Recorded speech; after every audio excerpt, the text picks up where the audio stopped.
All right.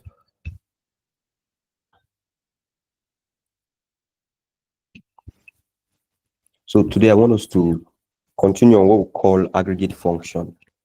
All right. So let me see if I can do something like this.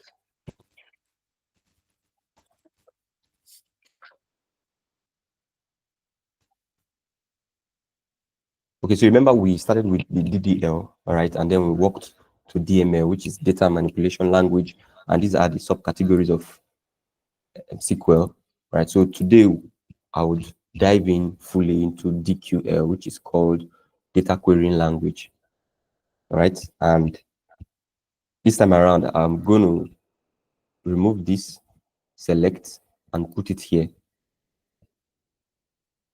The reason is because when writing the queries, when writing all of these queries, I had need to use the select statement.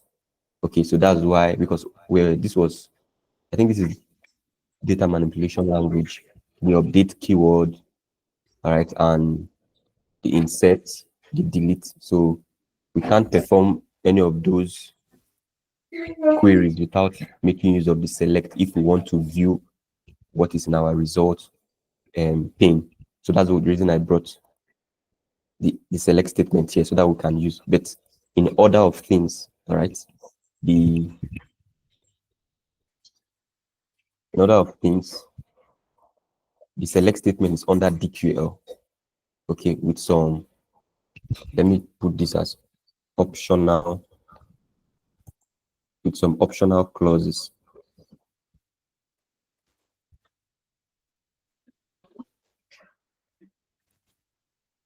Okay.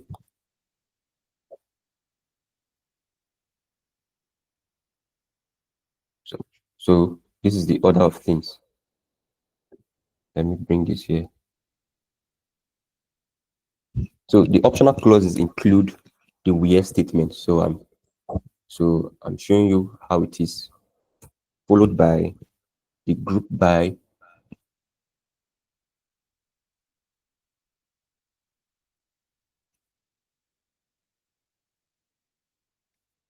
statement, or the group by clause rather. And then we have the having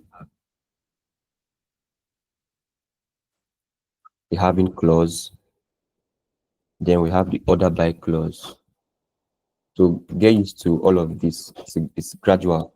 All right. So we have the where, we have the group by, we have the having, and we have the order by clause. So you can see the order which will come through from DDL, create, drop, alter, truncate, DML, data manipulation language, insert, update, delete, and then DQL. This is the main command under DQL, alongside with optional clauses like where, group by, having, and order by.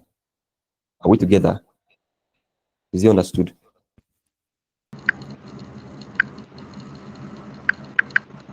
Someone's mic is on.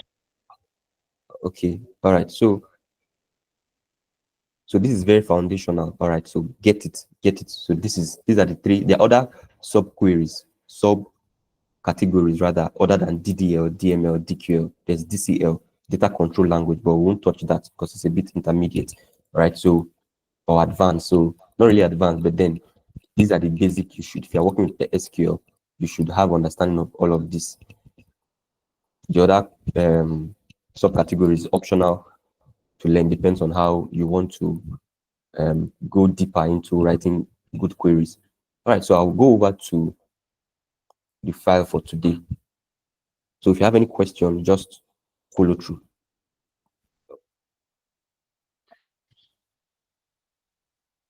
All right, so we'll start with aggregate function. Or let me check for the reason I stalled in taking us to the QL because there are some other functions you need to know to work with it. Right, so that's the reason I took time not to enter DQL, the whole of this. So I was looking for the right approach to take it so that we can better retain our knowledge. Okay, so I think I've walked us through the select query already, so we know what it does. Let me check for some of my notes. I was trying to come up with this note so that we can understand it. Okay, so let me just take with the where clause. All right, so please follow through because it's very, very basic and very, very fundamental. If you miss it here, it will be difficult to catch it. All right, so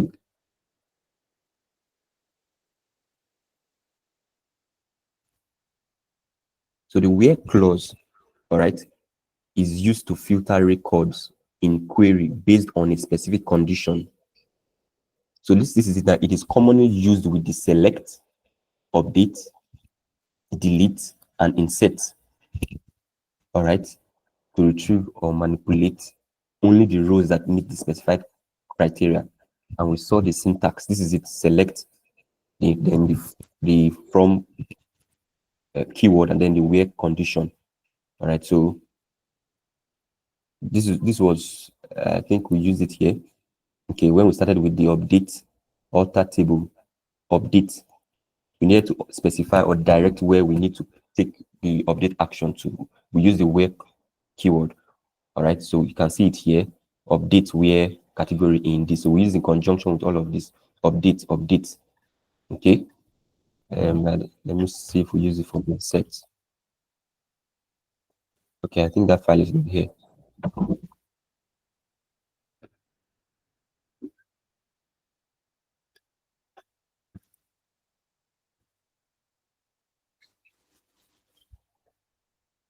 Okay, we can see another one here. All right, delete. Can we see this? Delete from where? All right, so you can see how they are used in. Okay, so you can see select from where. So if we go back to the notes here, you can see that the filtering rows, you can specify using the where condition. All right, so I've walked us through the where condition. So let me give a demo. Right.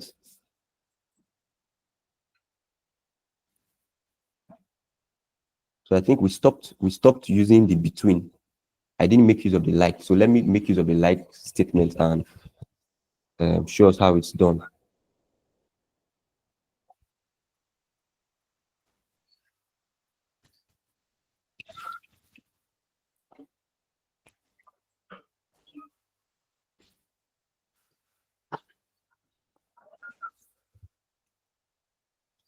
So we'll say, okay, okay. Let me not rush things. All right, let me take this. So let's go over to the aggregate function. I'm thinking of the very good approach to follow. All right, so follow me. I'm heading somewhere. So remember, we started with the select and we are using the where. So I just showed us how we use the where function in conjunction with other clauses, other keywords, right? Then let's look at the group by. Okay, let's look at the group by. Let's take a look at the group by.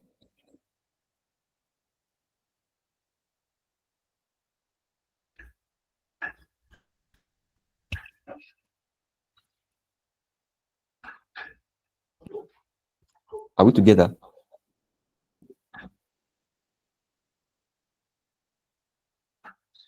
Okay, so are we together?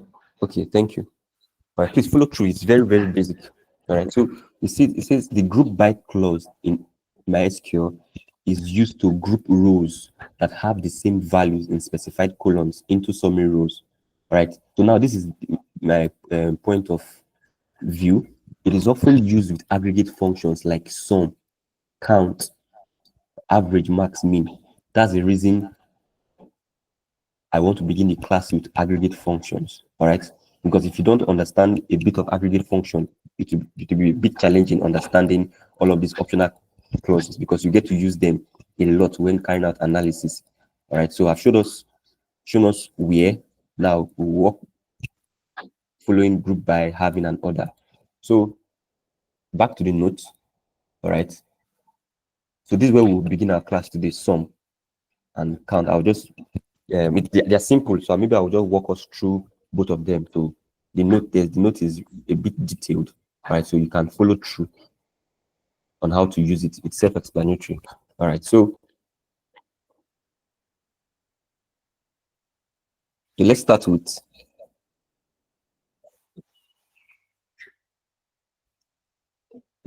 aggregate functions. So now, what are aggregate functions? Can anyone give a definition? What are aggregate functions?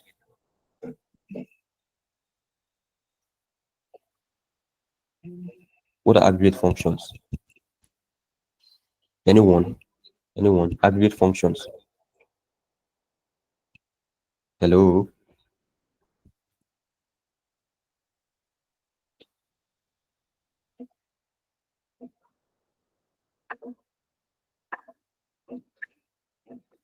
Is anyone giving a try? I think we've been taught aggregate functions in Excel, in Power BI.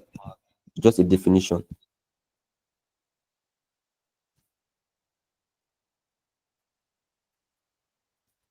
Okay, since no one is giving an attempt. So basically, aggregate functions, all right, they are used to perform calculations, right, on a set or a range of values, all right, and then they summarize it into a single value. So if you use the function, if I come here and say sum equals sum, all right, and I put a range of values, it returns a single value, right? So that's a very good definition of aggregate function, right? So just a recap. Aggregate function in SQL are special functions that perform calculations on a set of values and returns a single summary value, all right, in conjunction with other clauses. So the sum function does that. The sum function does that. The max function does that, all right, and the like. So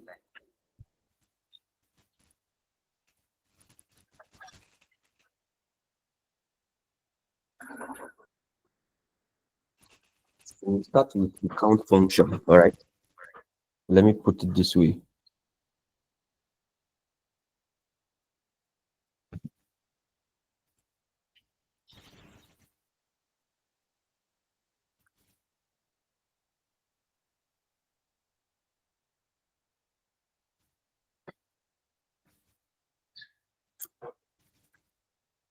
Aggregate function, all right. Come and say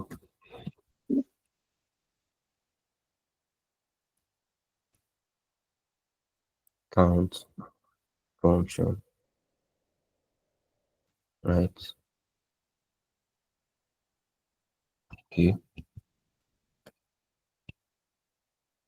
So let's take a look at the note. The note will be a guide.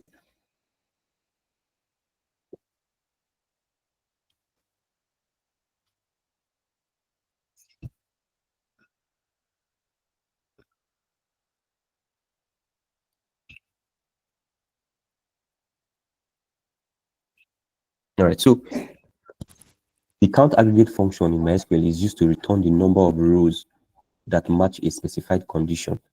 It is particularly useful for counting rows in table, rows that meet specific criteria or distinct values in a column. Remember our count a function, count blank function in Excel, count rows function in Power BI. Those are aggregate functions. All right. So these are the expressions you find them in MySQL now. All right. You find them in these three expressions. It's either when you're using count functions, you're either using it as count, or remember this asterisk sign, which is the wildcard, is used to count all rows, including those with null values.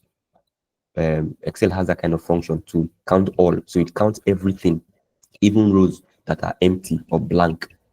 All right. So the other expression you see it in is count colon. It counts non-values in specified columns.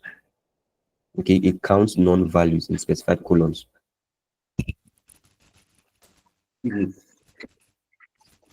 So, and then the other expression you see is that it counts distinct columns, counts distinct non-null values that are non-null, it counts them that are distinct. All right, so this is an example. This is the format. So let's take a look at it. So we'll come over to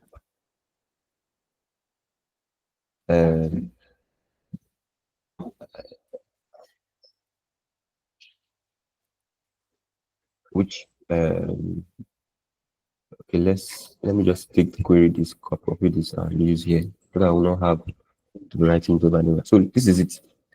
Okay.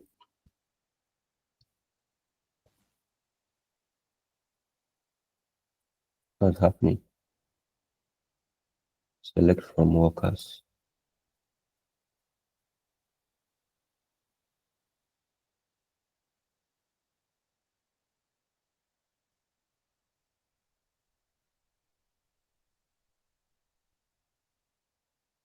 Okay.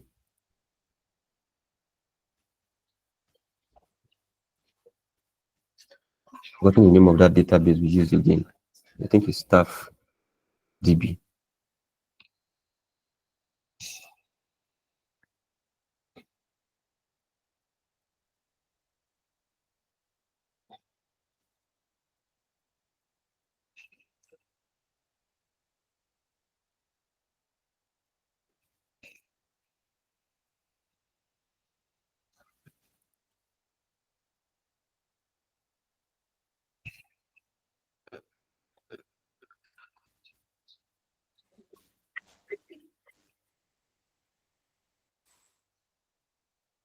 What was the name of the table we used in last class?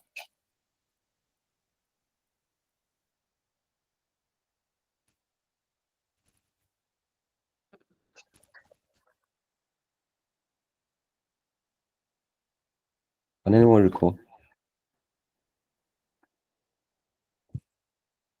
Hello?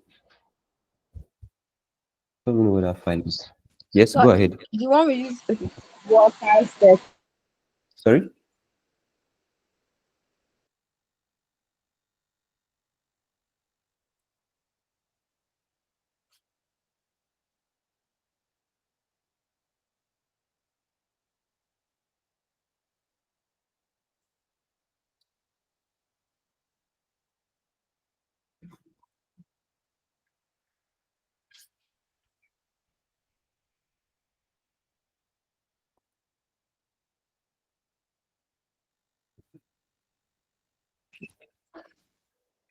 Go ahead.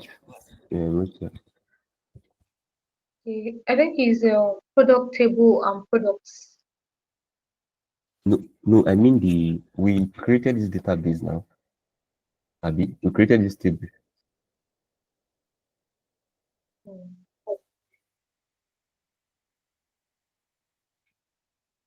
The tables is workers. Tables with workers. Oh, so use database staff DB. Okay. What's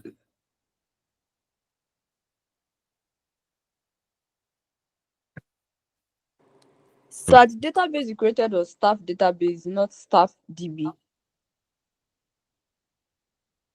eh?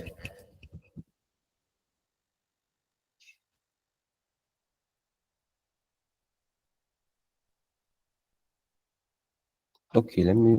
I think this thing is wrong. Okay. Okay. And what was the table? What was the table name? Workers, right? Okay.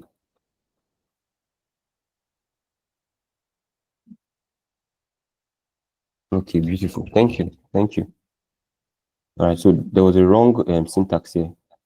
I kept database instead of just use the database name itself, not use database keyword and then the name of the database. All right. So thank you. Thank you very much. All right. So I just have these statements here so that I can easily retrieve it. So the next thing we will do is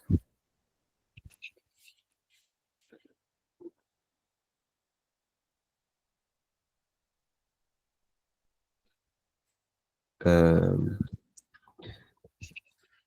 So let's make use of this. Let's make use of this expression.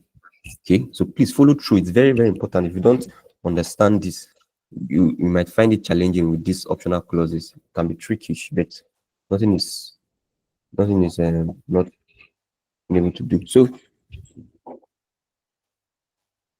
put it here. So this is what we're going to do.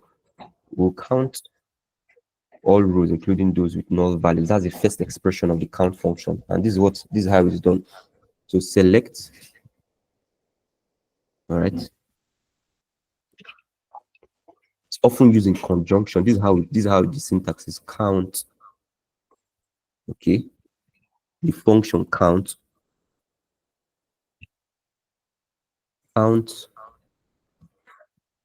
all rows, including those with null values. So we want to see the total. For example, we want to see the total entries. So we don't want to do this. Although you see, if you come over here, if you see where my mouse is, you will see that it's showing you 100 rows returned. But this is another expression. Okay, so count all rows.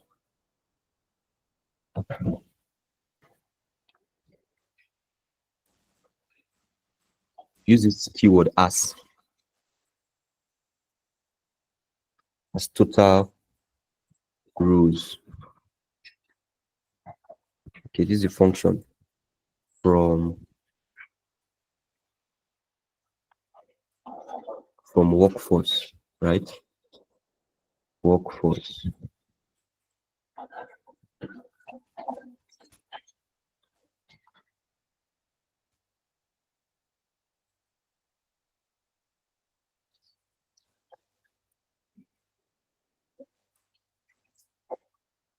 Workers. Oh, sorry. One more. God help me. Workers, right? Okay, so you can see now total rows.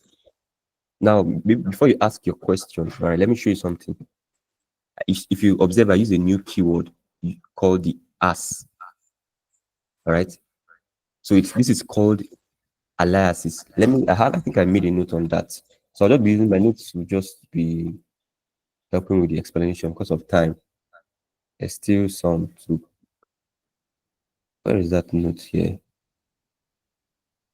Okay, aliases in SQL.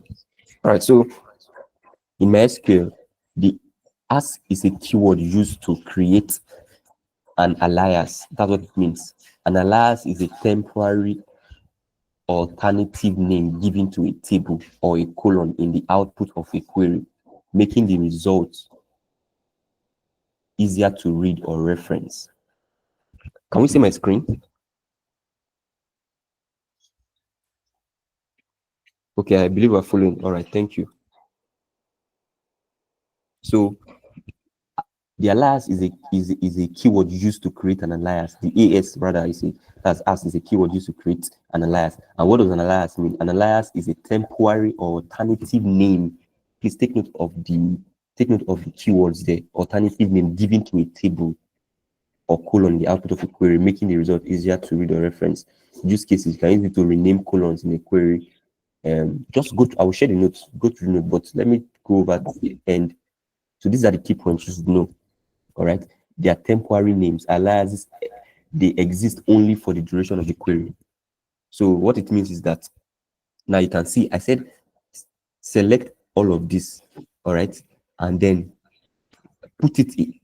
present the results for me in a different table or row or column rather. But the only difference is that this is temporary, total rows. I use it to name a column. Are we together? Look at it.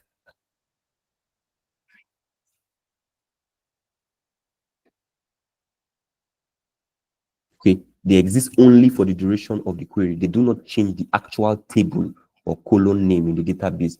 So that means it's just temporary. As soon as I get rid of this, it is gone. So if I run it again, it will come back. So we've started analysis actually. Okay, this is analysis because you will have need to write this as alias keyword almost all the times. So you just want to see, okay, let's see the total, let's check for the total workers that are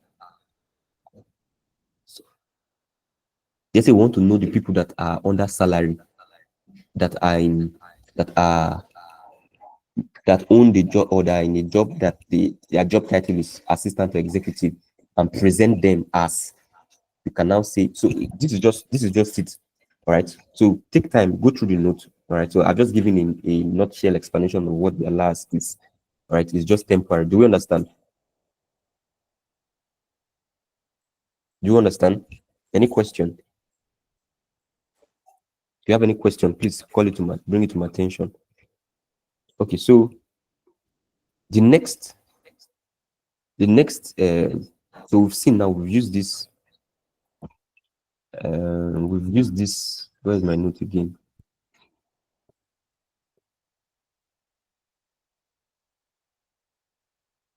So we've used this expression, all right, to count all the rows. It's simple. Look at it. It's just simple. Select count. This is syntax. Count as total. See, this is an alias now, for example. Total rows here. It's an alias. It's just temporary. It shows you the results when you run your query. Okay. So the next expression is, it counts non-blank values in the specified column. It counts non-blank. This one counted all those, including nulls. Well, now this one will count all null values.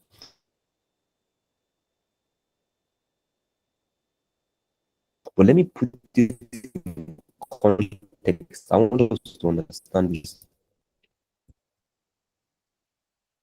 Okay, so let me just come over here and select this.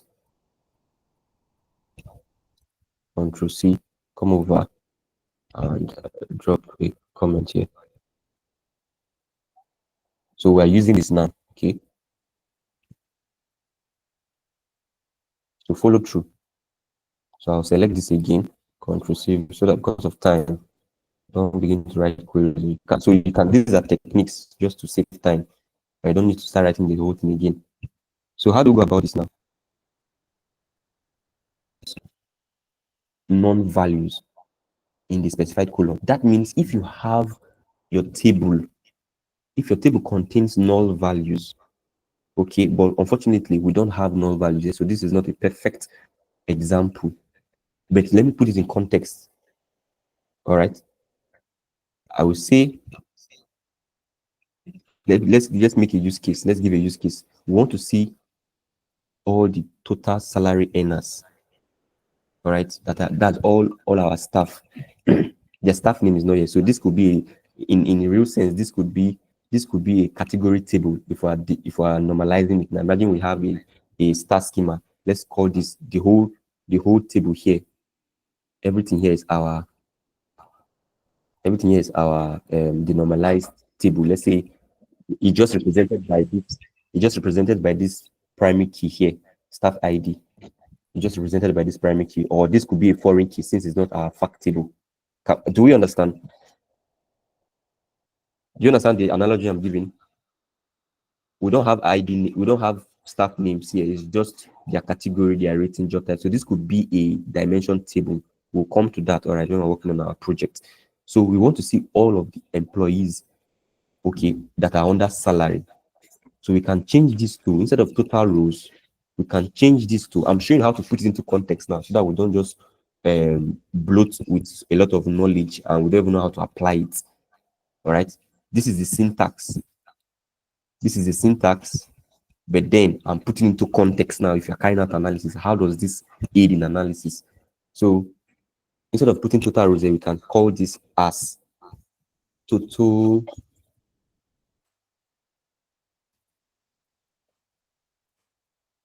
salary earners.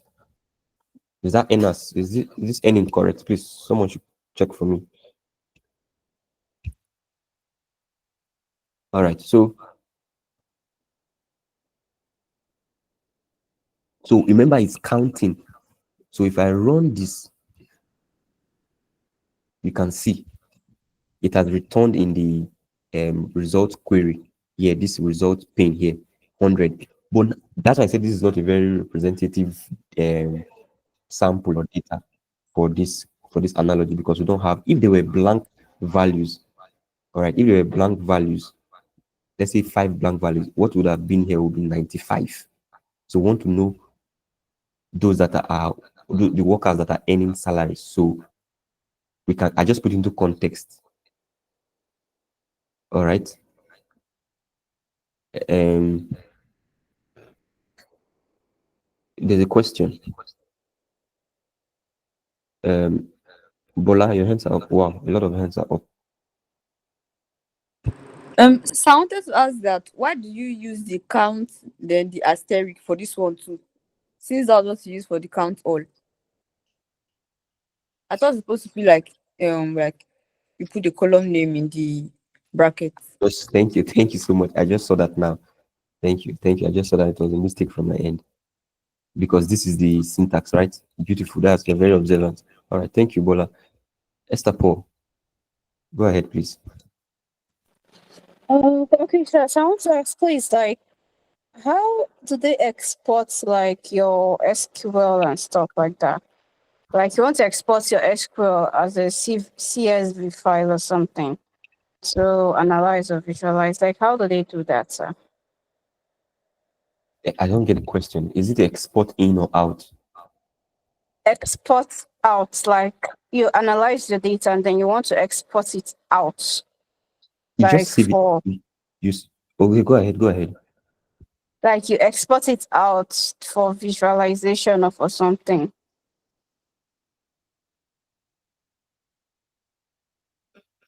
You don't get my question? Yeah, I get your question. Thank you. Okay, so basically, if you want to carry out analysis, like I said, SQL is used to carry out analysis, all right, and you have to understand all of this depending on the question you're asking.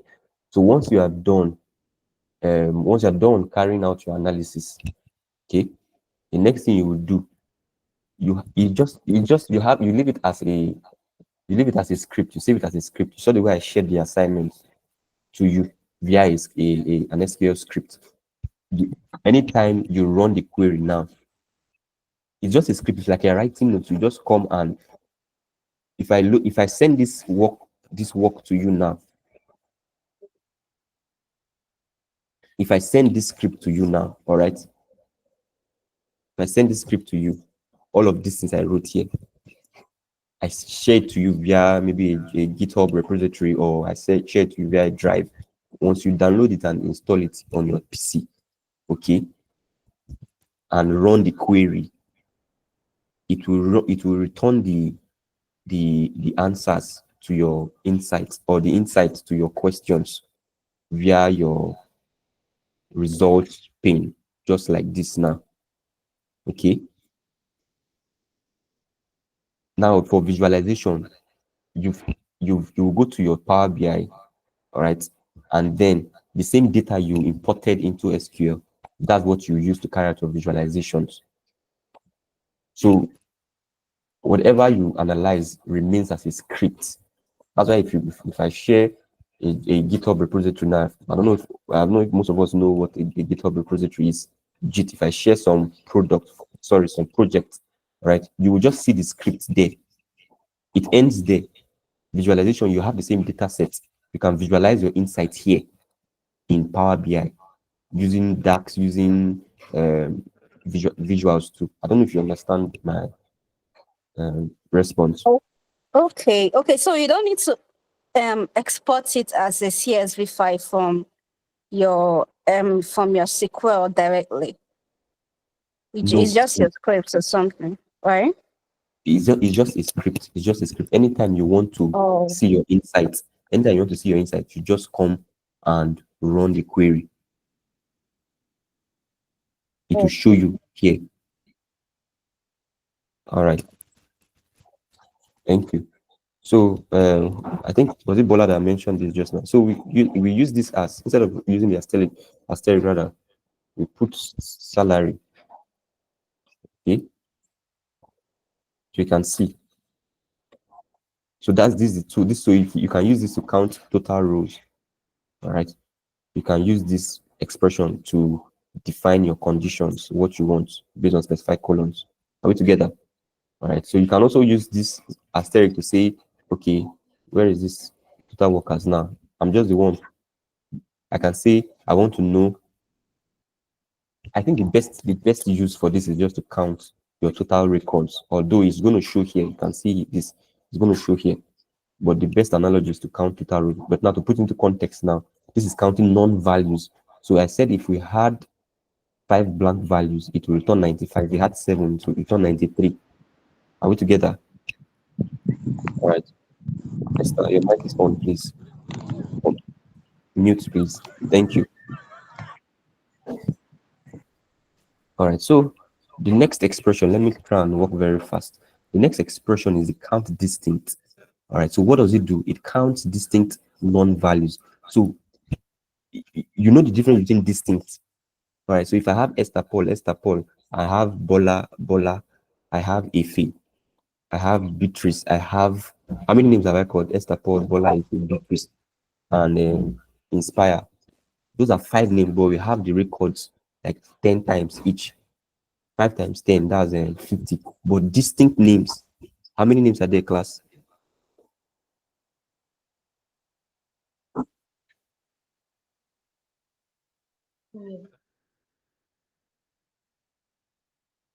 I think Okay, 5. I think 5. 5. Beautiful. Okay. Beatrice, I just saw your chat on the comment box. Have I responded to that? See there?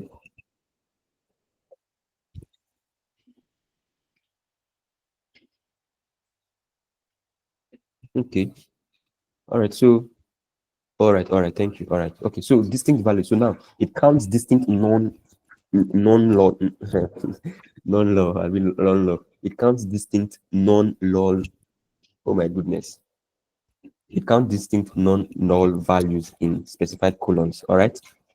So let's put it into context. All of these are just English. If you want to carry a real analysis, how would you use it? Do you get? So please take time to go through the note. All right. The note will help me fast track some things. So I can come over here and write this, take this out in a specified column. Control C, come over to my SQL, put it as a comment. All right. So let's take away this result pane.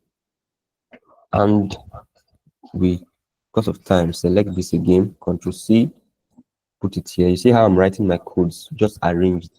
All right. Don't do your things jaga jaga, especially when you want to showcase your project. So, okay, like I said, I want to put it into context. All right.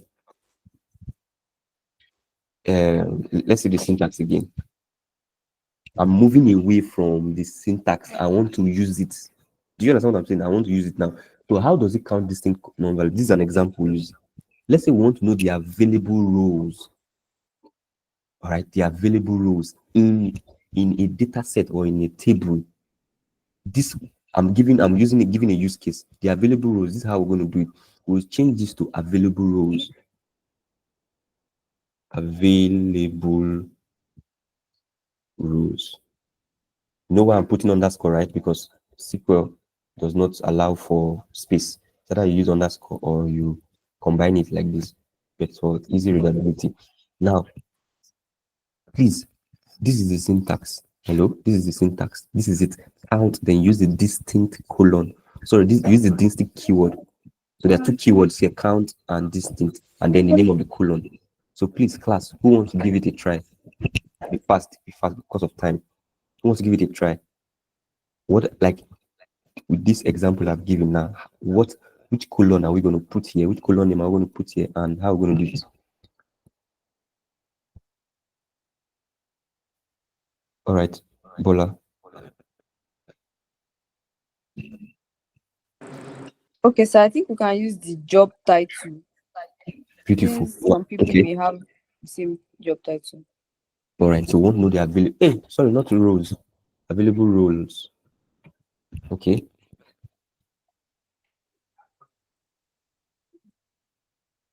Okay, so you will write select count. Okay, the bracket will change to distinct, then job title. Okay, let's not confuse ourselves. Let's get rid of this. So how are we gonna do it? See now, Count, okay, okay. then open a bracket, write distinct. I need to open a bracket. This is it, right? So you can just see the library function. It's on. It's highlighted red. LIBF. All right. So what else? We'll write distinct and job title. Distinct. Okay. What again? Space job title.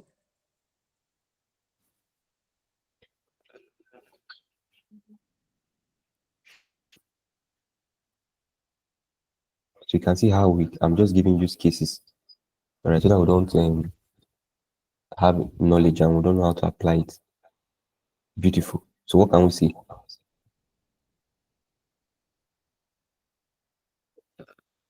How many job roles or available roles?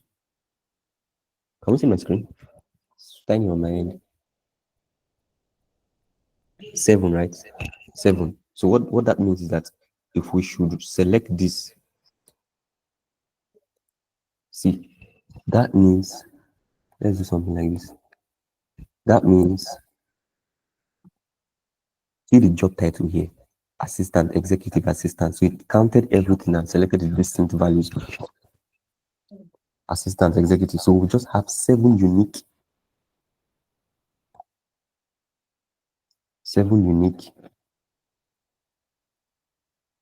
job titles. Okay, so that's what it means. So select again. You can see available 7. Are we clear? Do we understand? Any question? Let me progress. Any question? Are we together? Please, a thumbs up or a thumbs down, all right?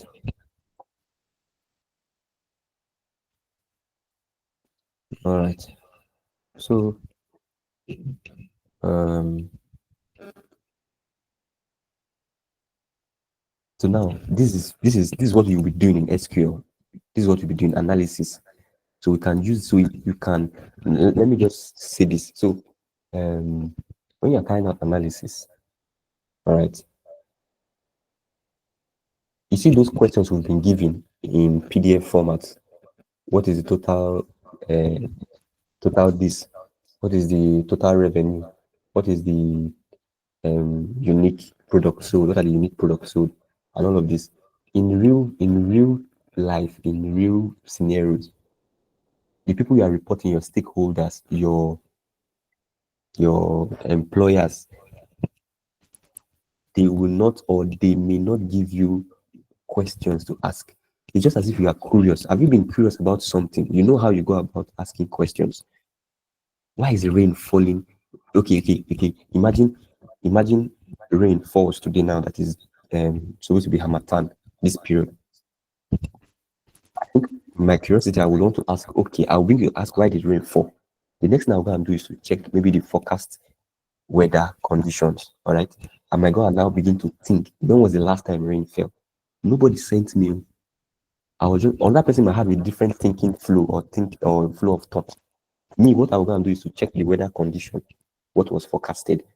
Okay. And then I'm just all of this is just coming out of my head. I might go and check, try to think when was the last time rain fell? Did rain fall November last week? I'll begin to think, okay. I remember when I was going out to buy something and then I took entered the car and then I stopped. That was when rain started. I begin to think, I seen how this analysis. So don't always expect laid out questions. All right. So you out of your curiosity, you begin to check deep dive inside data. It's a skill, it's built over time. All right. So we're just all of these questions we're giving you on PDF formats, ask questions like this. It's just a way of trying to simulate what is actually happening in the real world. Are we together? Is it understood?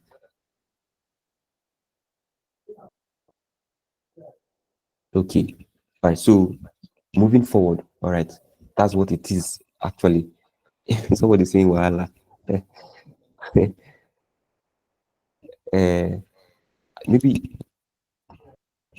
maybe a majority of us here are students, some of us are workers, some of us are family um, people. So let's assume, okay, for those of us that are maybe still undergraduate or maybe have written, okay, graduates that have written and graduated from school, of course, done masters. When writing your thesis or writing your final year project, or if you're carrying out research, okay, you're carrying out work. If you're doing a laboratory research work, if you're in the in the in the in the social sciences, if you're carrying out survey, you're asking questions. Your aim and objective. How many chapters are an undergraduate project now? We have I think aim and objective. You have your abstract. You have your what else again? Um, you have your recommendation. You have your literature review. You have your results.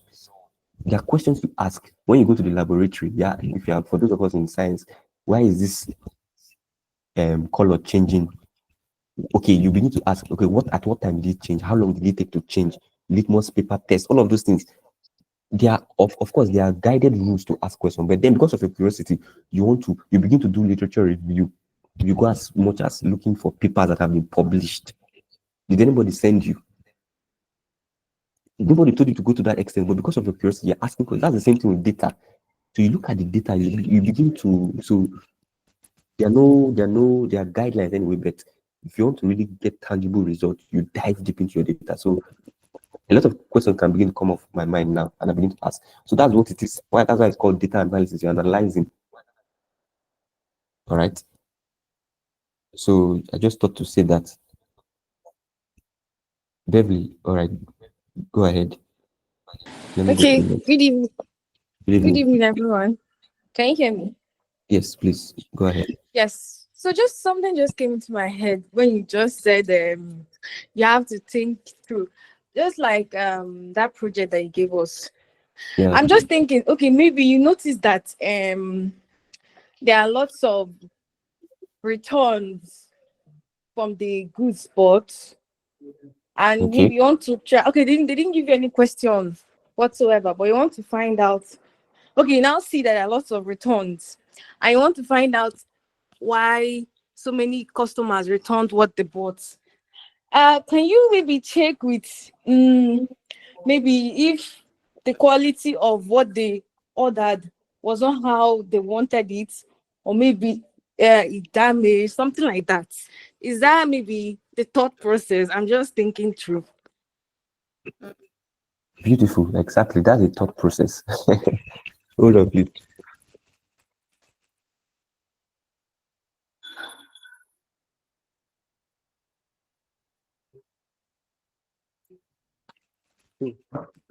That's the thought process. Beautiful.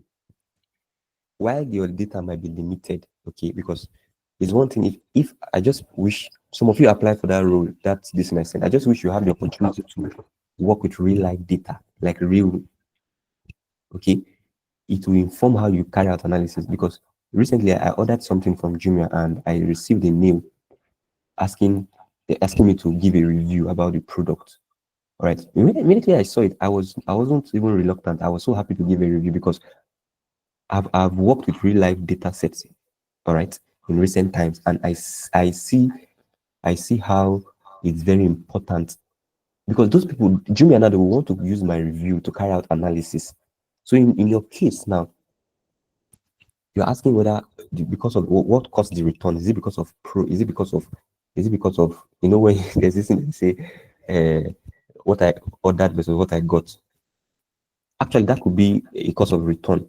All right. So while your data set might be limited, might not give you much information, it's just a way of simulating what is happening.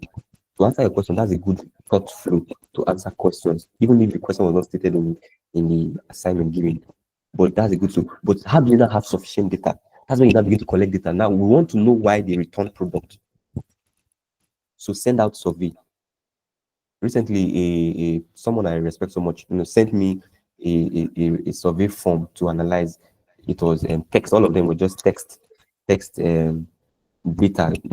So it's just like why did you stop patronizing our pharmacy? I was seeing a lot of response.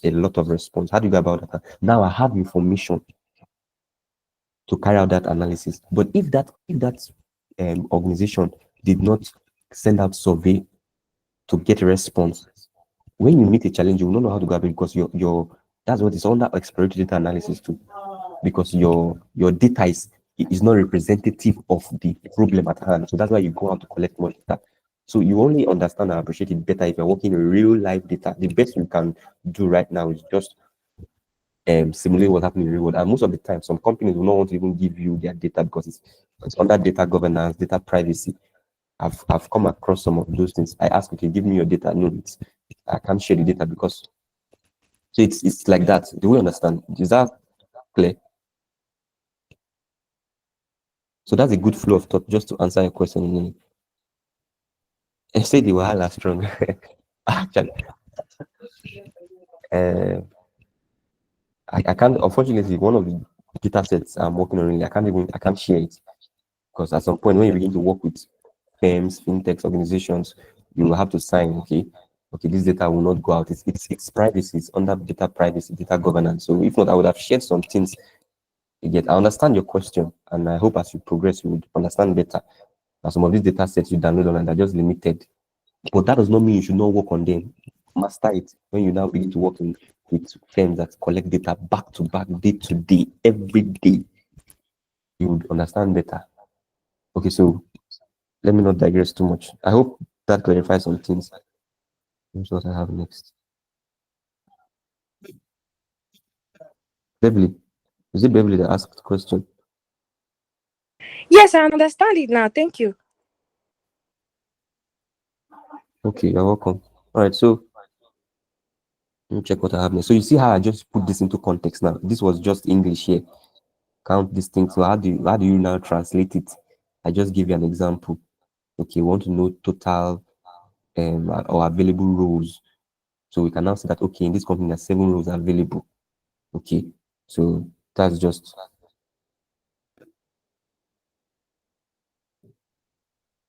so now let's look at is there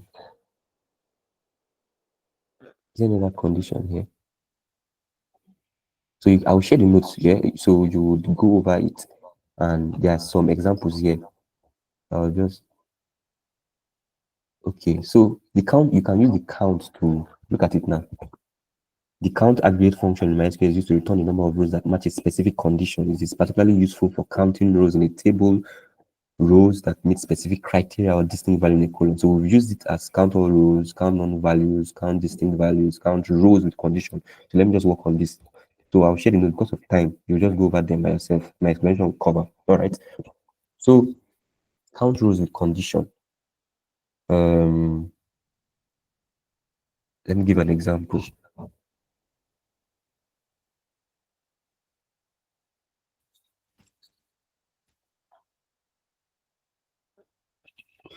Say this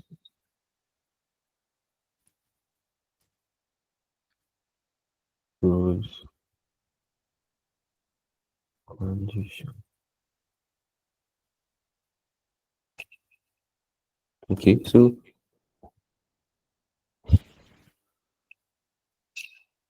let's look at the syntax first. Okay, just simple. So when you hear the word condition, we are conditioning something. Of course, the where statement, the where keyword must come in. Where, so understand it. It's English. You're giving it a condition. So this is it actually. It's just the syntax. So you can say count the number of, this is an example, employees earning more than 50. So we are using count. So I'll come over here and say, let me copy this because of time. Control C.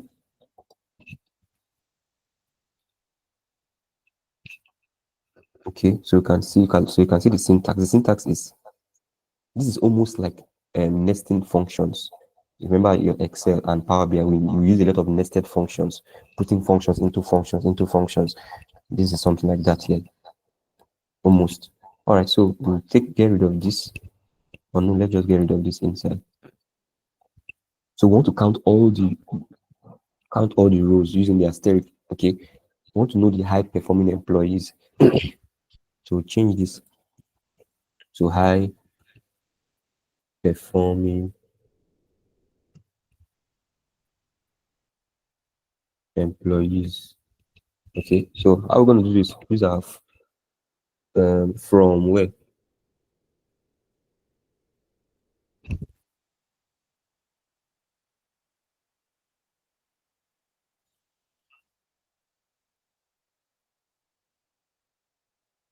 To use the from, sorry, workers. Okay, is it workers or workforce? Okay, where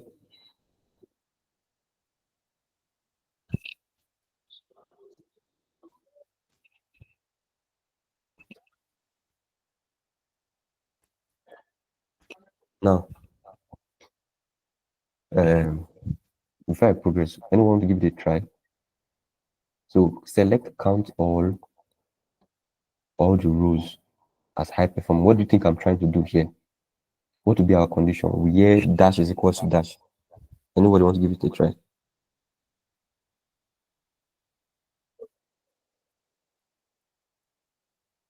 See hands up. Oh boy. Yanu, let me pick Yanu. I don't even know who raised the hand up first. Okay, good evening, Mr. Ife. Good evening. Okay, for the condition where I think we are trying to specify which colon.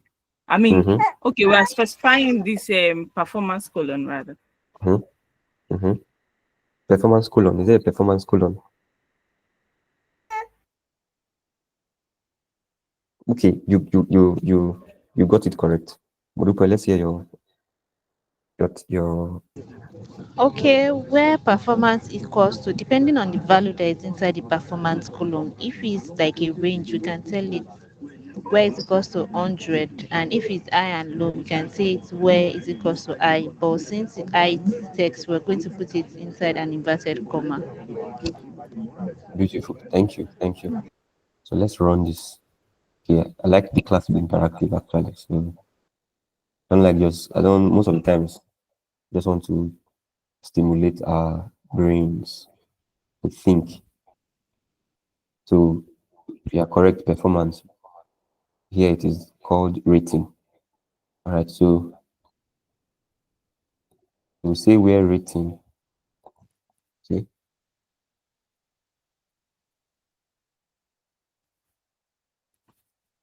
Where rating is greater than, we can give any condition. So it depends on the benchmark we want to give our, you see rating is 6, 7, 8, 9, 10. So we can say where rating is greater than 6. Okay.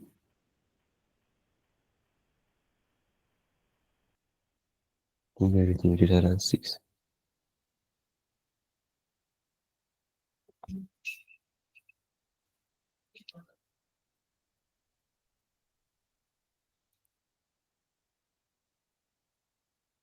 So you can see we have 38 performing employees out of 100 records. We have 100 records. So, but we have 38 performing. So you can see this is actually analysis. So just in case we're just climbing gradually. We're climbing gradually. So don't get dismayed. All right. So we're climbing gradually. It's a gradual process. So, but this, I'm just showing you what you'll be doing in SQL. So if you don't understand all these little aliases here and there, where clause from, which one comes before which, not count, not alias, not go and put as here before count, it will return an error. See, it's already highlighting red. So you have to know its structure, English. Remember when you started English language, right? Learning English, vowels, consonants, clause, phrases, full stop, comma, paragraph, sentences. You have to know the building blocks. So this is it. So when you begin to ask questions, now I just put it into perspective now, into context.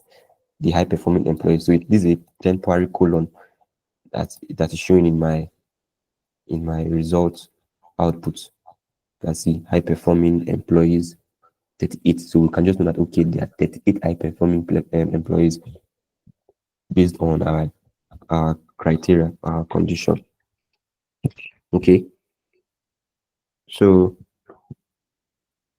that's it. So I'll just leave.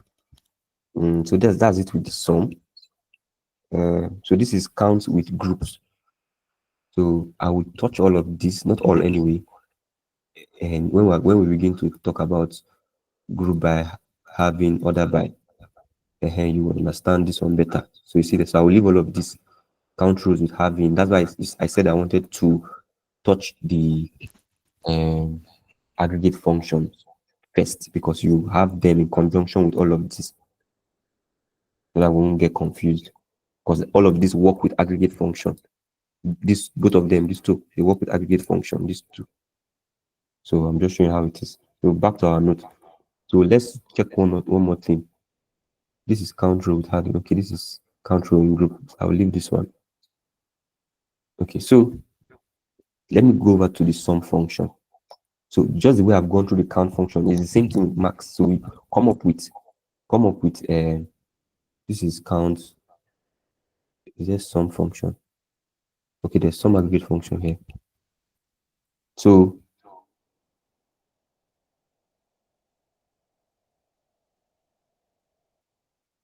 there are 5 aggregate functions. I should have a note. Wait, I should have a note on that. Hold on, please. Have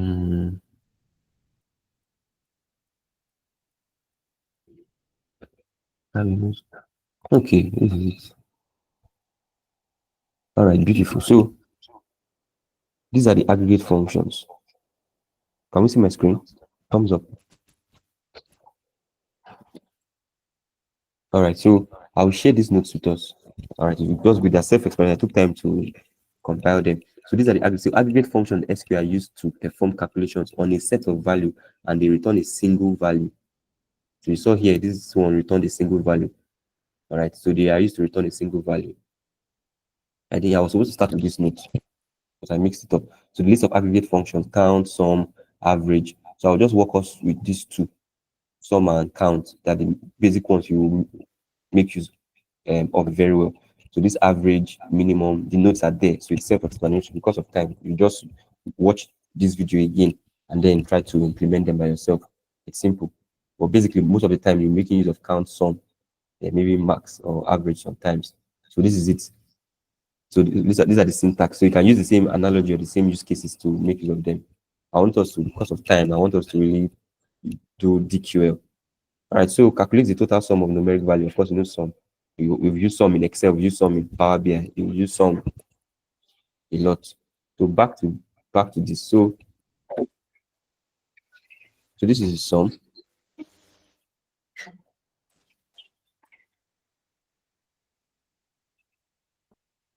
All right, so this is the sum.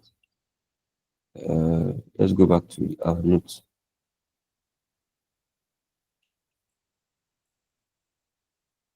The sum function.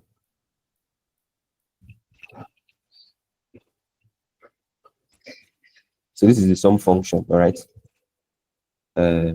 Let's just go over it. So it's used to, of course, we know what sum is. It is typically applied to numeric fields such as price, numeric field, numeric field, numeric field, numeric fields like this. Numeric fields. You know what numeric fields are? Fields also referred to as columns. They are also referred to as yes, columns. While our rows and entries are referred to as observations. So in case you are working on that programming language, rows, they remain observations. So these are numeric fields. Salary now, this is one numeric field rating. All right, so this is a syntax expression in numeric column or calculation to sum. Example, calculate the total for a column, okay? Total quantity. So the only use case we can make use of this data set is salary. So if we want to sum, okay, there's no need saying we want to sum total rating. It doesn't apply. So we can say, put this as a comment. Sum aggregate function. Okay.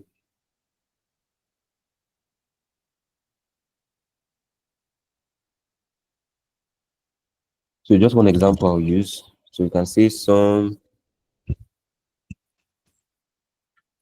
What am I doing? Select.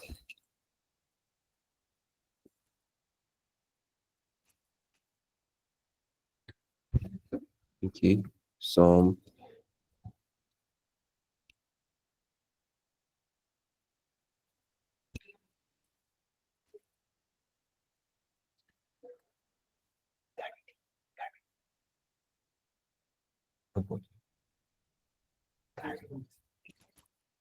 So some. Click on the tab key. Right. So what are we putting into the column? Salary.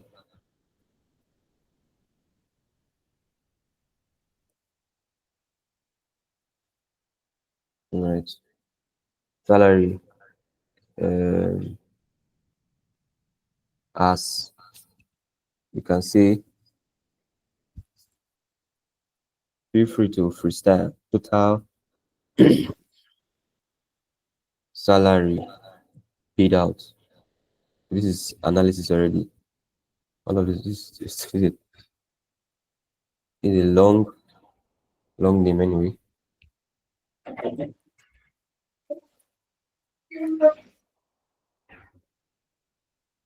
From our table name is workforce, right? Workforce. So put your semicolon. Always remember to put your semicolon. So we'll run this. Control Shift plus Enter. What's happening? So workers, not workforce. Oh, there's a table name. Thank you. There's a table name. I was working with. I named workforce. That was a very fast way to troubleshoot. Thank you. All right, so you can see how we use it now. This is total salary paid out to our employees. Okay. This is total salary paid out.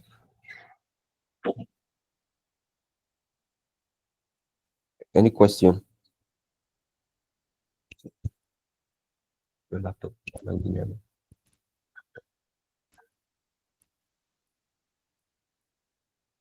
Any question? Do we understand? It's simple, right?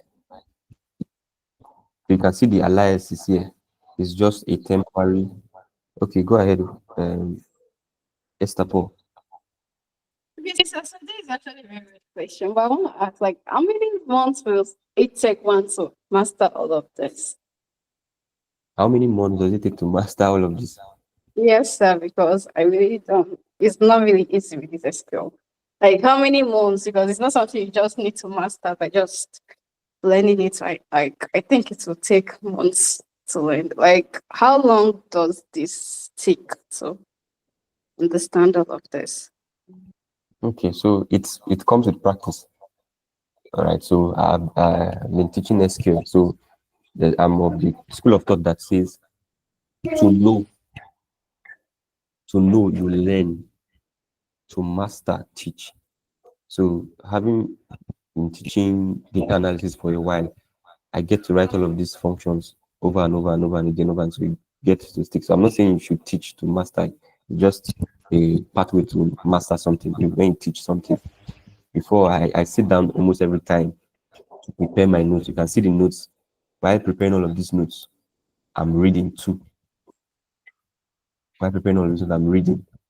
So I get to, it's like reinforced learning. All right. So it takes a while. All right. So look at your dedication. In just 3 months, you started in September, October, November. We're supposed to have ended in November because of timing and some little lags here and there. Right? So in just 3 months, you've touched at least 3 tools. Come on. You should clap for yourself. That's one thing structured mentorship gives you. Right? One thing learning from YouTube is that, let me tell you the truth, my learning curve was really haphazard. So when you have combination of myself and Mr. Daniel come and, it's something worth, celebrating, because try to learn on YouTube, it will be very, very scattered. Like we are giving you structure. When I was learning SQL, I didn't know anything. I didn't know DQ. I didn't know I had to start with DDL, data definition language, understanding database. Then the next thing to learn is DML, manipulation. It was after a while, okay, I now began to do my research and take online courses. And then now, okay, so we now have a curriculum. So you don't have to match the same landmines we matched while we were trying to learn. So it's an added advantage and bonus you get. So it takes a while anyway. I've just shown you now 3 months you were able to touch 3 tools. So imagine you put effort, dedication, consistency for 1 year. You'll be working on 3 tools very well, proficiently. Excel, you've worked on it, at least you know how to work on Excel from scratch to finish. Power BI, now SQL. So give or take 6 months. That's why standard, if you're going on internship, 6 months. While I was doing my internship in school, I did 6 months. Okay, so 6 months, it's when 6 months is enough for you to explore, to know whether you want to begin to exploit. Am I communicating? Yes, I understand.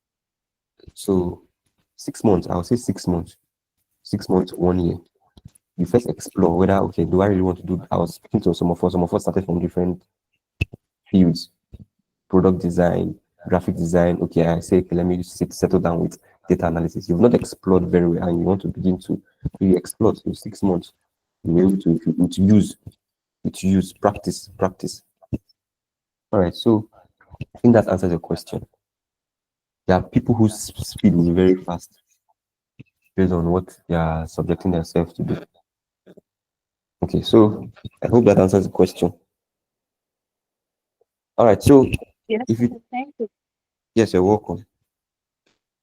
So another way let me check if it's here before my laptop will soon go off. All right, so if I can, it's already low. There's no power right now. So you can see another syntax.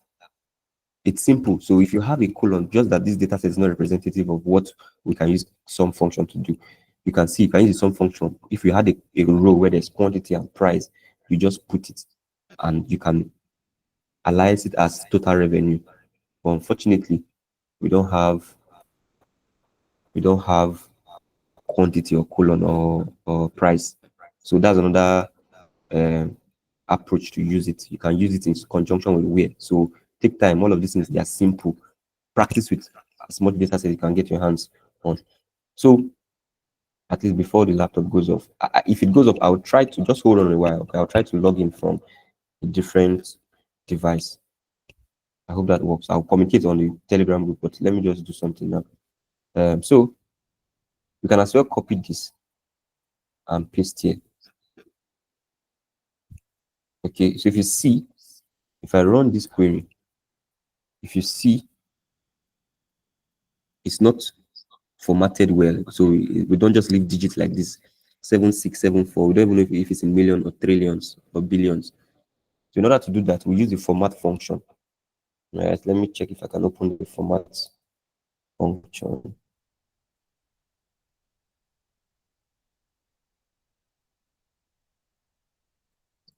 I have a note on format. Should have. Oh, my laptop is beginning to. All right, so but don't worry, let me just write it offhand. So in this case, you put the format here. So this is where we go. This is where we're using nest function nesting. So put format here. My laptop doesn't go off. Format. It's already lagging. Okay, so open the bracket here and we'll close another bracket here. So you understand what I just did? So you might remember in Excel, if you open one or anywhere, if you're writing function, if you open one bracket, if you open two brackets,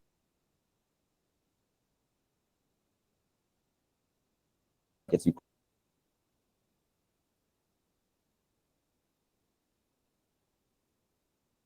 close it twice. opened the format here, and then I included the sum function. Okay, so this is how it's done. Okay, let me check the note. Can we see my screen? Can we see my screen? Hello? Thumbs up, thumbs up. Can anyone hear me? Yes, sir, we can hear you. Hello? We can hear you, sir. We can hear you. We can see your screen.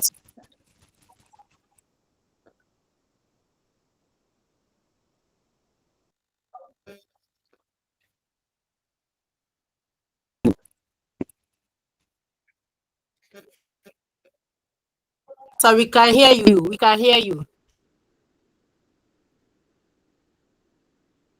All right, you can see my screen, right? Yes, we can see your screen too.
Hello, can you hear me? Yes, sir, we can hear you. Okay, just unfortunately the system I was trying to log in from is taking time to reboot. So just give me some minutes. Let me connect my internet to my laptop to this internet connection.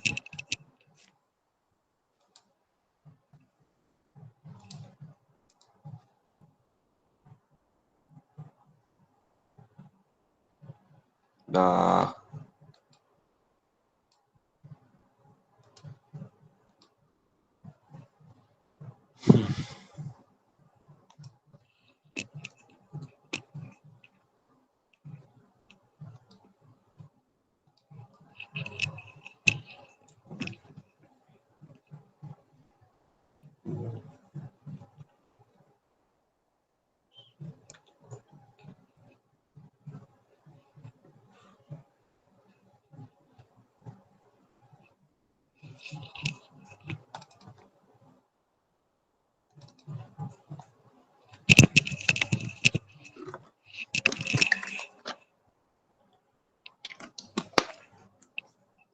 what's up with the attendance?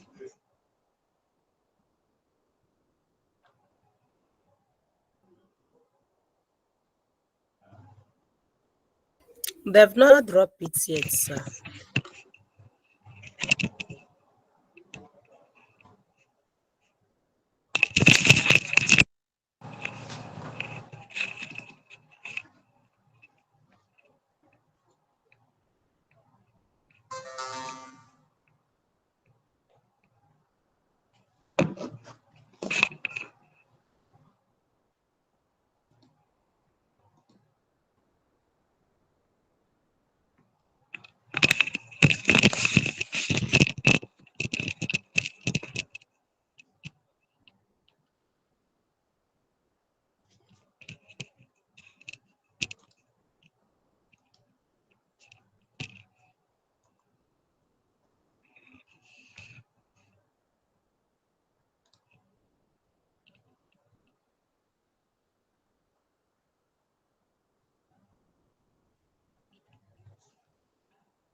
Sorry, but you can all continue texting your names and I will just send them.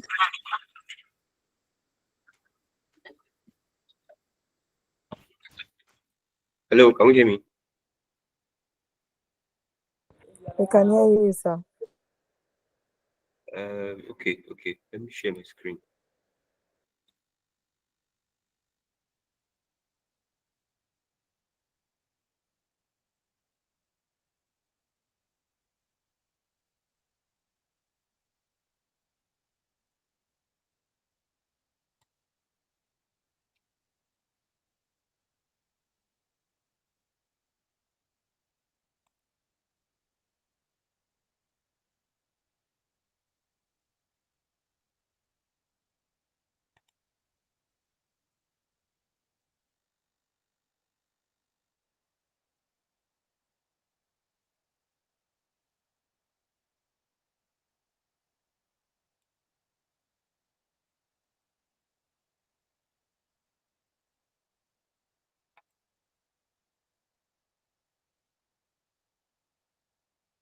Hello,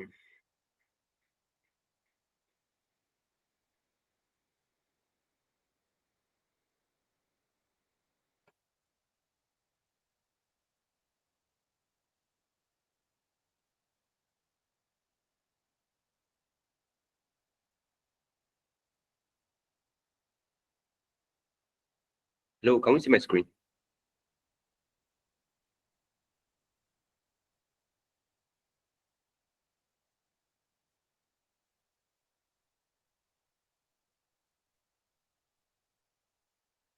Hello? Yes, sir, we can see your screen, sir. Yes, sir, we can see your screen. All right, thank you.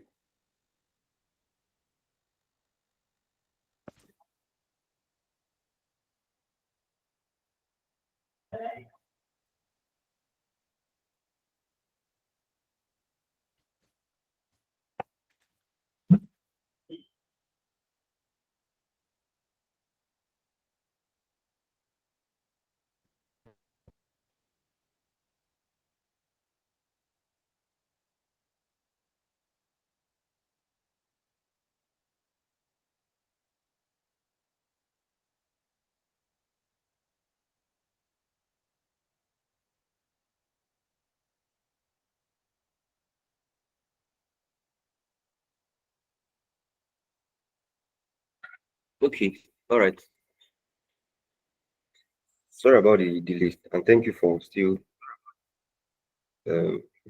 waiting up to this period, up to this time. I just had to quickly change the device, and this one was, at least it responded. So I really want to cover a lot today. So please, we might have extended class because of time. Actually, because of time, there are a lot of stuff we need to do, and then relative to TEFEM management, that's the duration for classes. We've already elapsed it by some days now, and there's a timetable we're working with. Okay, this is a bit small. Let me try and so that other file is not here. All right, so we'll just continue from where we stopped. So assume that we're still working on the same script. Is that clear? Okay. All right, so what was I doing now? What was I doing?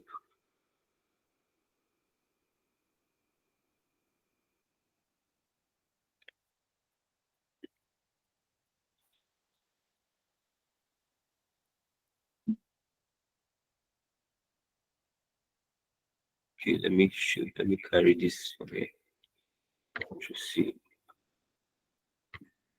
Retrieve file here.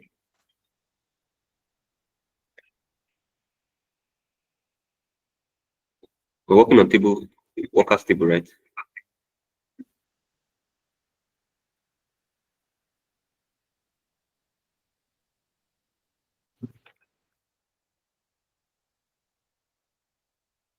Are we together? Please, let's not get distracted with the attendance. All right. Please, let's not get distracted with the attendance. Let me try and work very fast. So I will move with a very fast pace. Use what's the name of our table again, please? My head is really.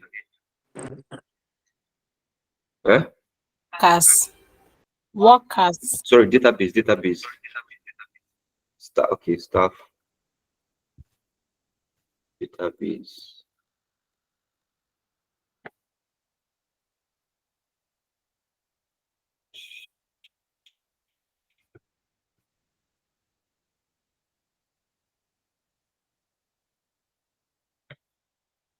Why is this showing me error?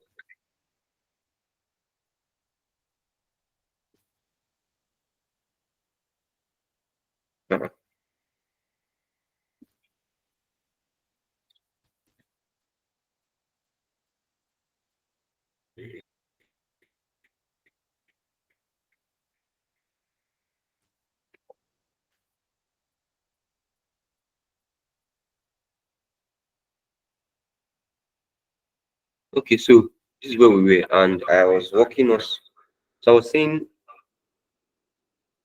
what was I doing? Okay, I think we're using the sum function. It isn't showing me error now.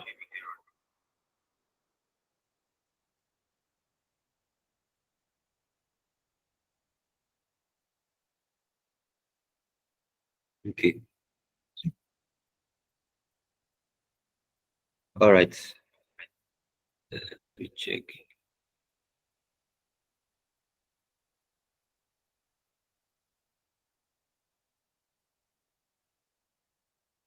So this is the format function, all right, to add 1,000 separator. Are we together? Please, I need our attention, all right? Please, we might just have some extended minutes for this class, so just bear with me because we need to really cover up.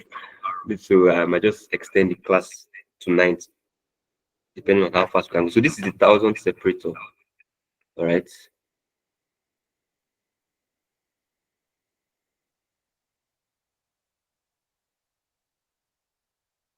So the 1,000 separator, to add 1,000 separator to the result of a sum function SQL, you can use the format function.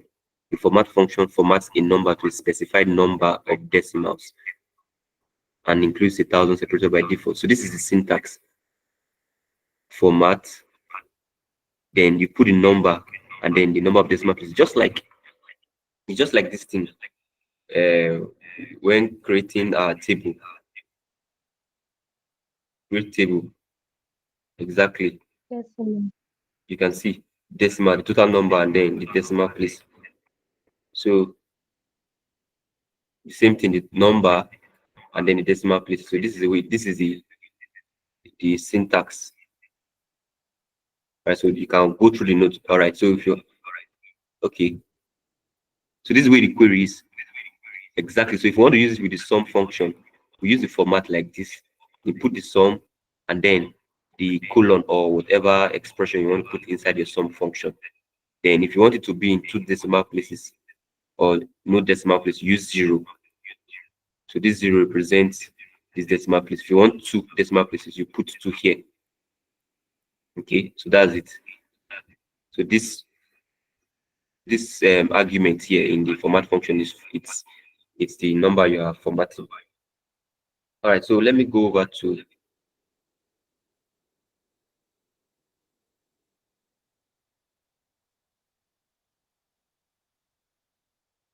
so we said this is some aggregate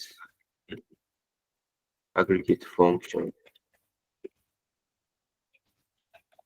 Okay, so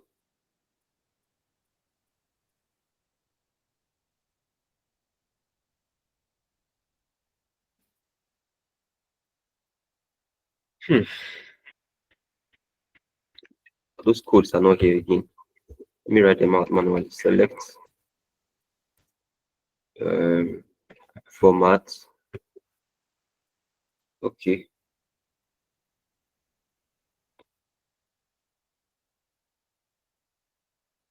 Let me just use the sum so that will flow with it. So select some salary. Keyboard is small. As what did you call it that time? total salary paid out. Thank you. Total salary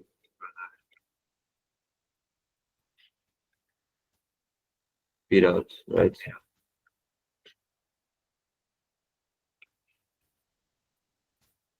From workers, right?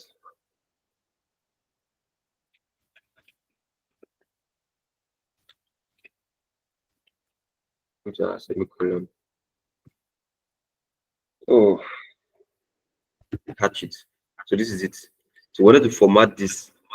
That's why I came to the format.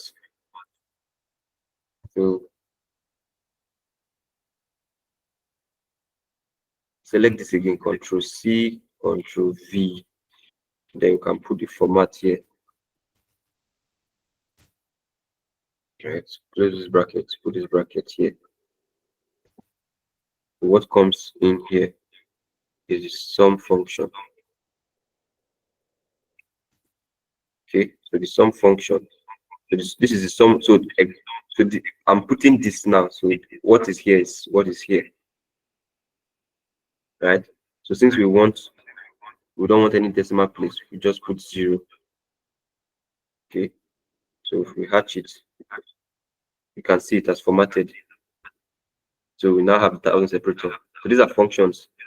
I'm just trying to cover as much as I can. So we now know this is $7 million dollars, or depending on the currency. If you wanted to put 2 decimal places, we just put 2 here, hatch it. So you can see 2 decimal places. All right. I think we still have time. Let me touch. Please, I need our minds. All right. So don't get tired. Just I need to touch. I believe I still have. If you're still here with us, if you're active, alive and active, just type "I'm here" on the comment chat. Just type "I'm here" or give a thumbs up, please. I don't want the class to be dull. All right.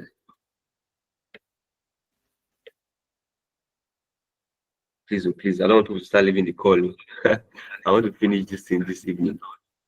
Okay.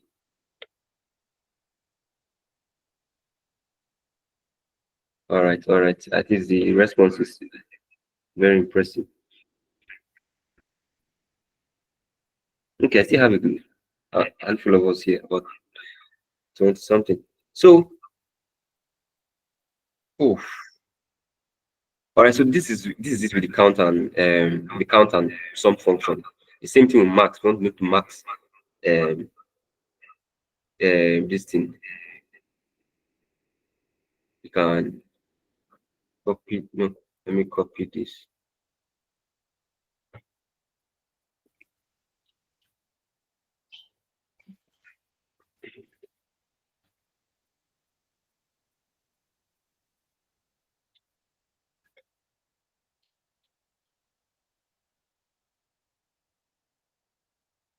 You can see the maximum here.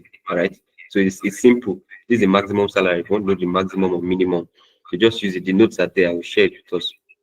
You have the notes already. So it's self-explanatory. So I'll just stop with the count and sum function. All right. Are we good? Average to the same thing and the minimum. All right. So let's go to the main, which is I don't have that Excel sheet here. All right, but you remember when I was showing you the DQL, data query language, we have, which is the main clause there is the select. All right. The main clause there is the select. Then we have optional clauses. The main command there is the select, then followed by where, grouped by, having, ordered by. So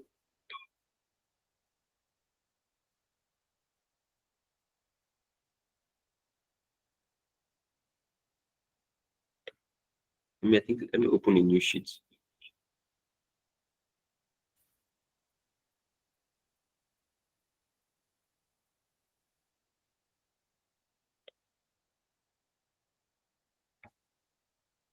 All right.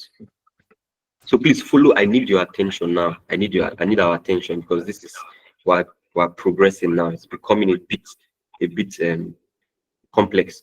All right. So I'll just say using the where clause. Using where clause.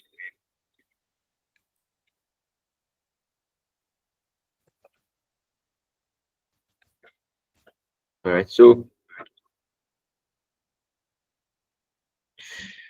okay, let me use my notes. My notes will help me. Okay, I've walked us through where clause already. I've walked us through where clause from the beginning. So I showed you it's used to specify conditions. The where clause is used to filter records based on conditions. All right, and this is the syntax. All right, so I'll come over here and you do the select. Well. Let me just, I'm tired of typing. Let me put it here. Okay.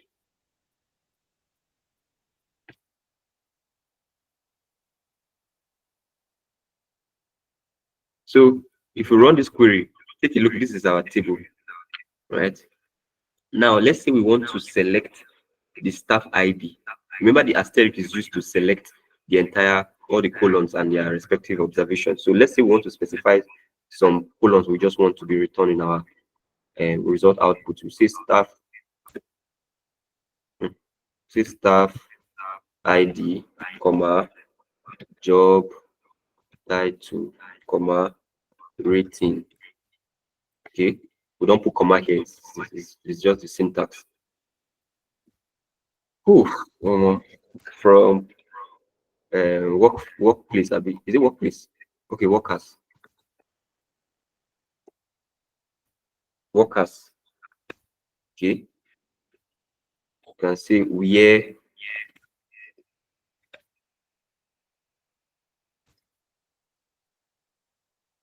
job title,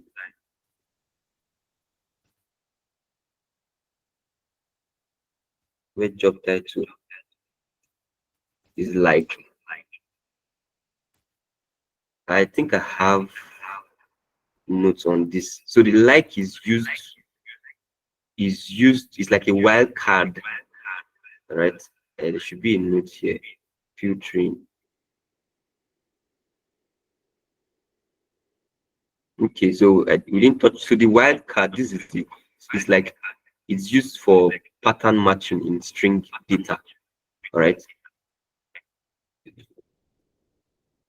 So this is an example. We can use this syntax, or we can use this syntax. It finds all the variables, or not variables, all the characters that is like something. All right. So you remember we used comparison operators, we use logical operators using the word clause. Can we remember that class we had? We use we use between. Are we together? Hello.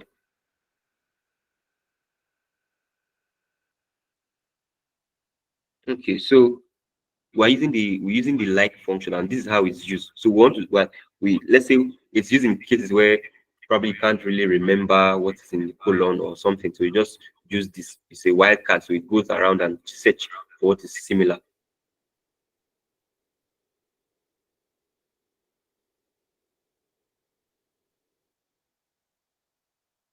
Can we see my screen? Okay, all right. So remember, we put our quotes because we are searching a text or a string value, and then we use this this symbol, this percentage symbol. So we want to search the colon where, now if we run our job title, if we run our select query, there are a lot of job titles here. We have assistant, executive, technician, analyst. So let's say we want to filter for just analyst, the records that contains analyst. All right. So what we return is, we'll return all of this, all the records that contains analyst. Right. We have another analyst here. See analyst here, 16, 17. So, all right. So let me remove this. So this is another condition we can use, analyst. Right. I'll put our semicolon. Select this. It will return. Are you seeing the way we've used this set where? So what we're doing currently now is DQL.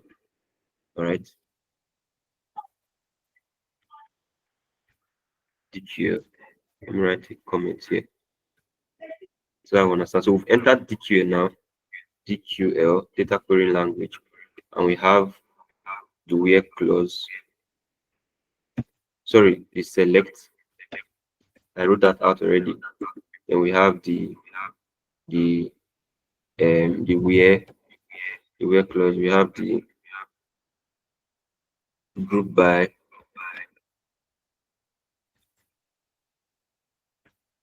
We have having,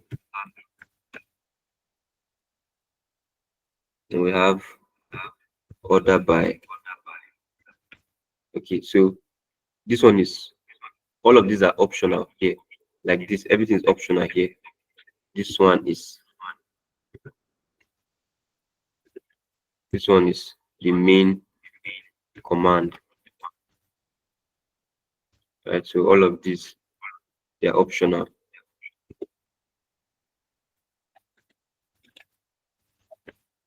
Optional. Okay, so all of these are optional. Where group by having and order by. Are we together?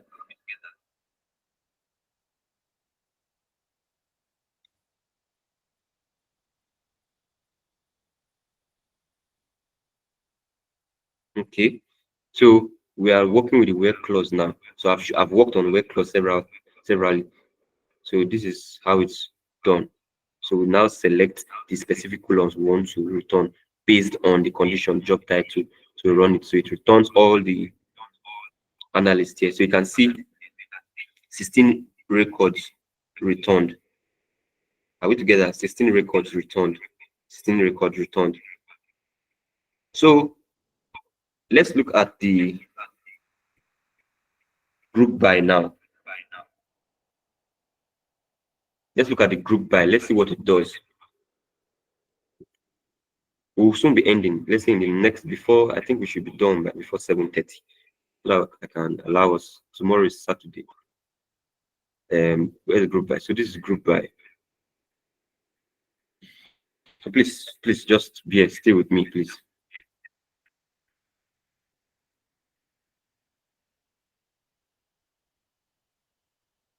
Okay, somebody should read for us, please.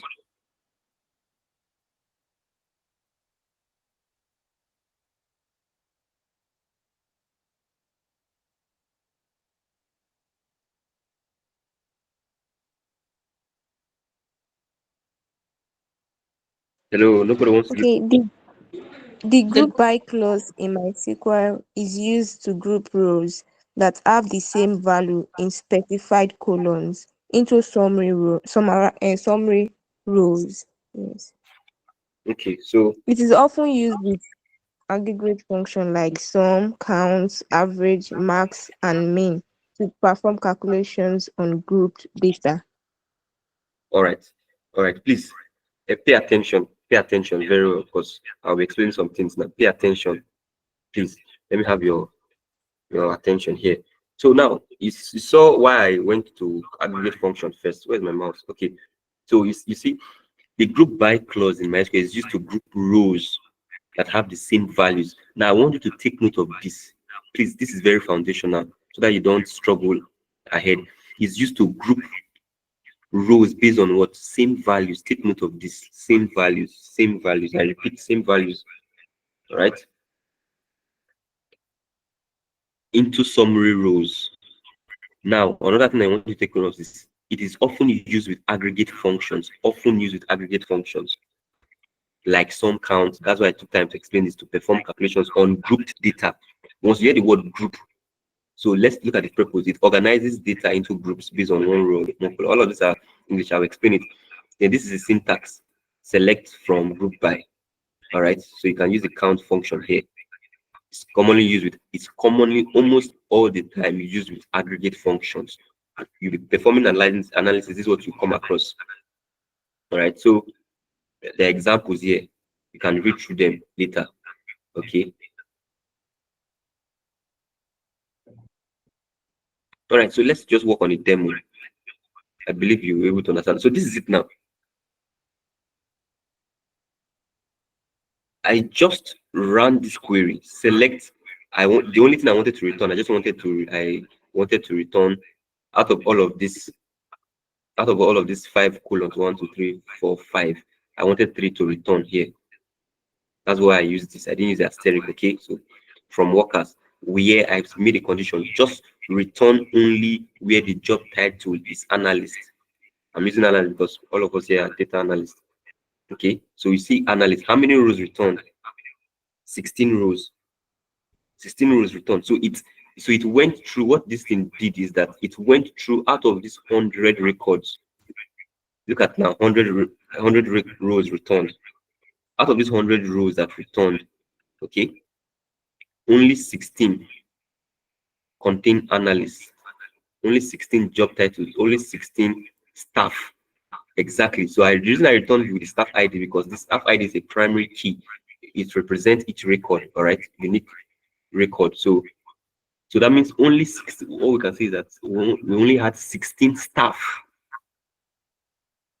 that perform their role under the job title analyst. 16. Are we together? So now this is what the group by function does. The group by function, all right, it groups similar values. As I say, take note of these definitions. It groups similar values, same values, into a summary row. So what it will do here is that it will group all of this into a summary row. Let me give you an example. So I'll copy this. Let me put using group by here. Okay. So I will copy this, Control C, and come over here, Control V.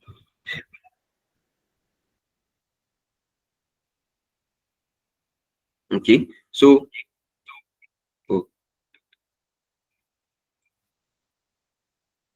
I'll get rid of this.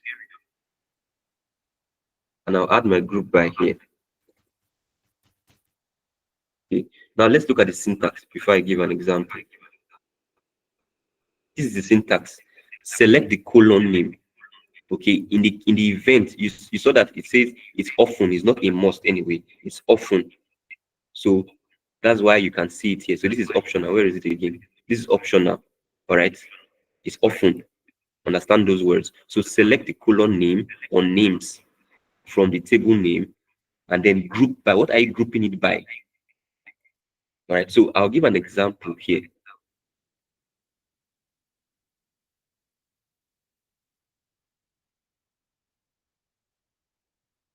The use case here is that I want to group all of these job titled analysts based on their rating. All right, so because if I run this query, all right, you can see all the analysts and their rating.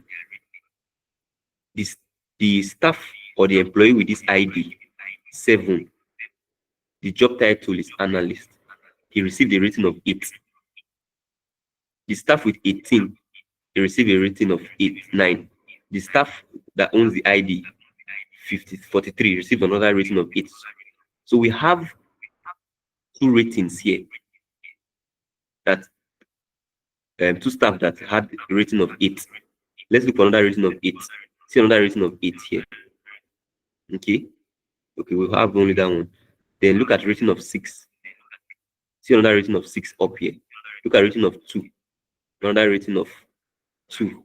Okay, we don't have 2 again. So what it will do now, it will group all the, remember the definition. It groups rows that have what same values. Class, are we together? It group rows that have the same values. Okay, so this is, remember, it's the ID is a primary key, is used to represent, is used to identify their unique identifiers. So now what our concern is just these 2 columns.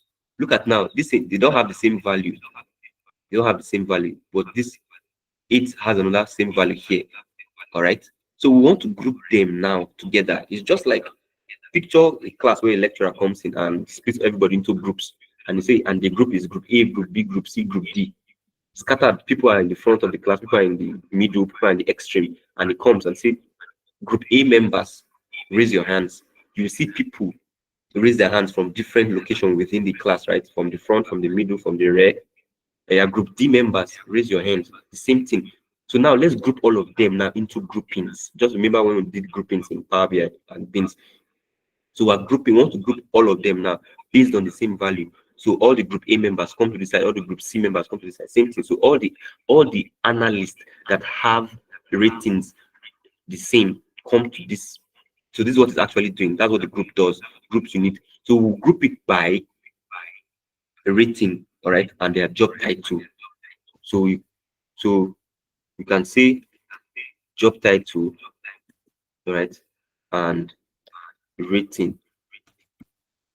And then this way we'll now put our semicolon. So I just copied this formula.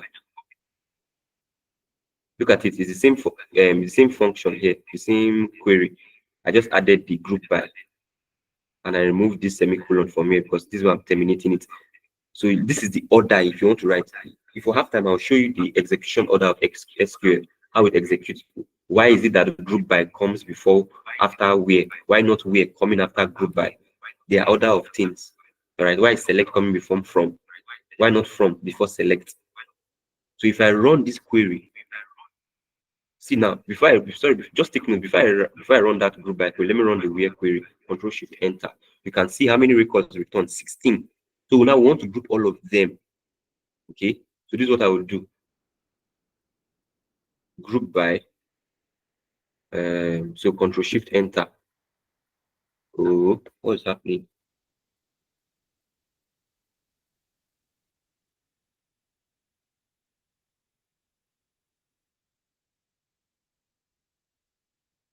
Let me check the code. Select is not.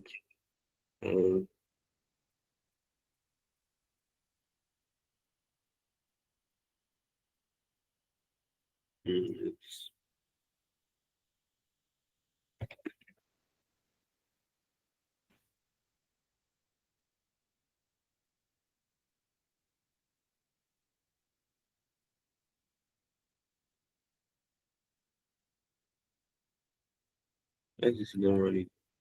Please hold on. Let me troubleshoot this. Am I working on the same table? Workers, okay. Where job title, like analyst. Then group by.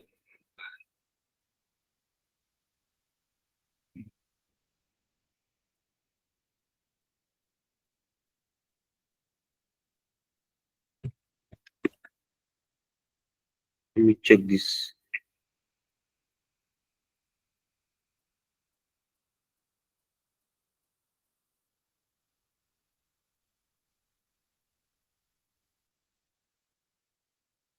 Let me check the syntax.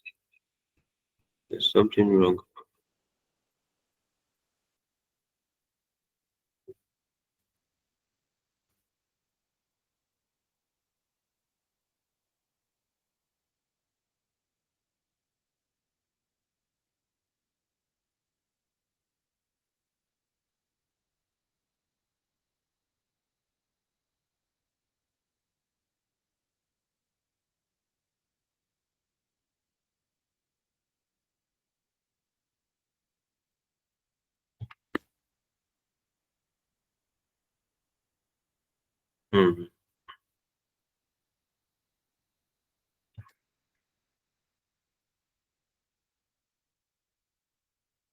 Sorry, I'm getting something wrong. Check this.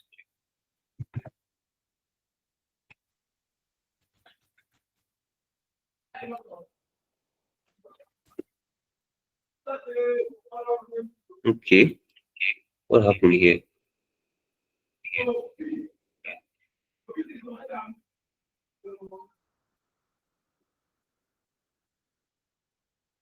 Trying to figure out what happened.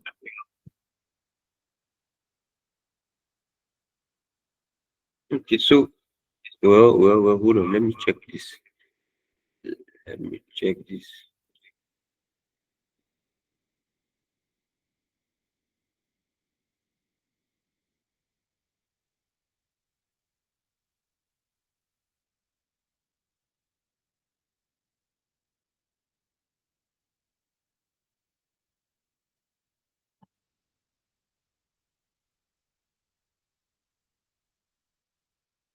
Okay, I think I've figured it out. So so this is the syntax, all right? This is the syntax.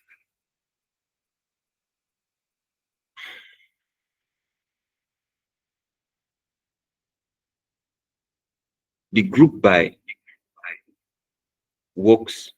It can work on a query that has a where clause. All right, let me just read it out from here.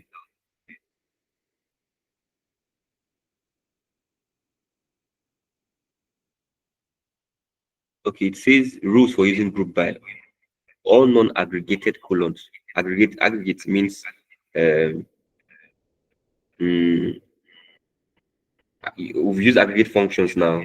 They perform calculations on sample or various numbers and then summarizes as one: sum, max, mean, average, count. All right. So it says all non-aggregated columns in the select statement must appear in the group by clause. All non-aggregated column. What does that mean? All non-aggregated columns must appear in the group by clause. All of these are non-aggregated columns. All right. They are non-aggregated columns. Job title and rating. So this ensures clarity on how rows are grouped. Then group by must come after any where clause and before any having or order. So these are order of execution. So I was saying, why is it that group by is, so that we will not get confused as we progress? Why is group by not coming before where? You can just see it now. It's stated clearly here. All group by clause must come after any where or having. We've not touched on having or order by clause, but it must come. That's the order. All right. So when to use group by to calculate metrics like totals, average, and the likes. So this is the rules for using group by. Let's take a note here. Okay, do we understand? Hello?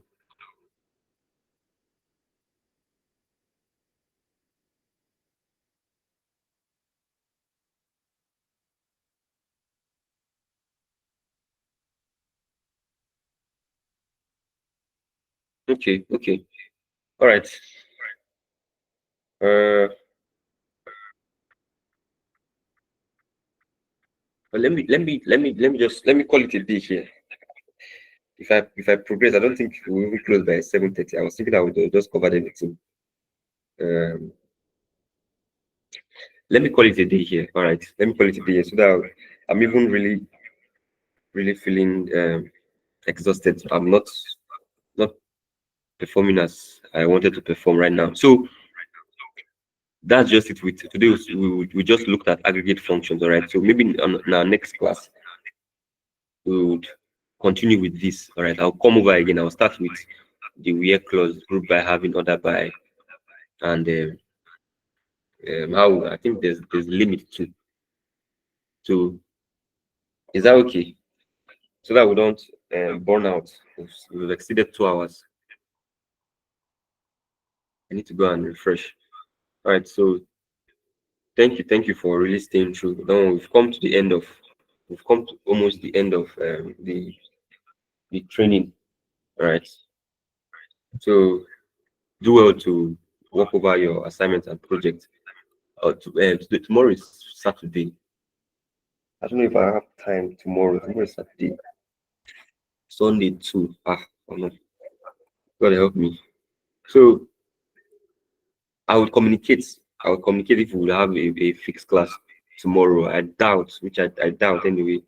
I think I'll just cover. I wanted to have like 2 more classes so that we work on our projects together.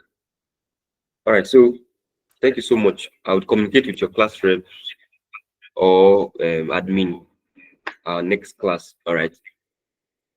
So any question? Yes. Bola, your answer up.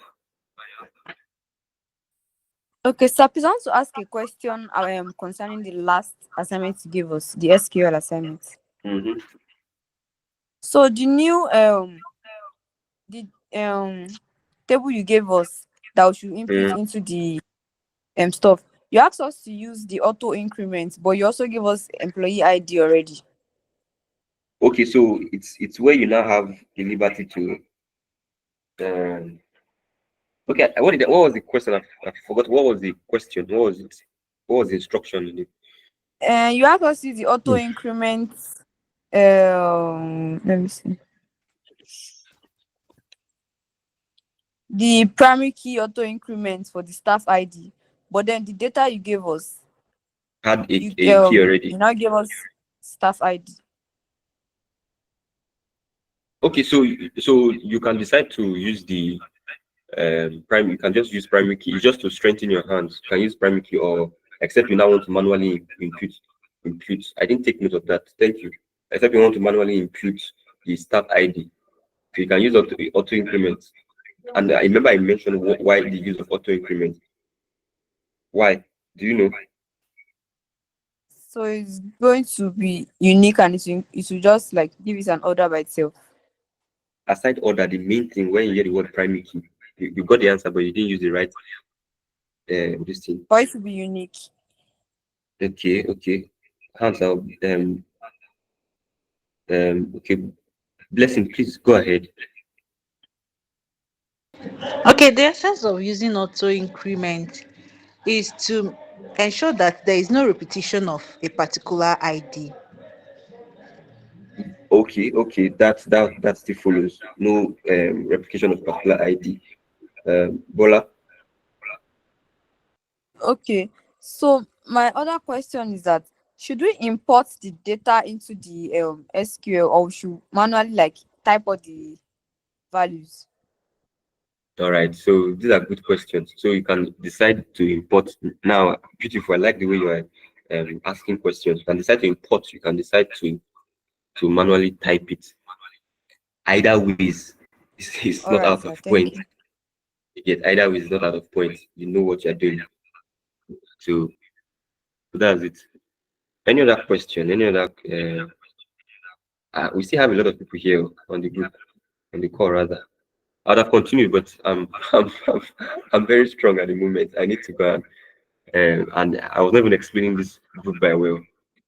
I've been on my laptop since morning. So we'll call it a day here, all right? And I'll take time to really break this down so that we understand. And I'll share the notes also.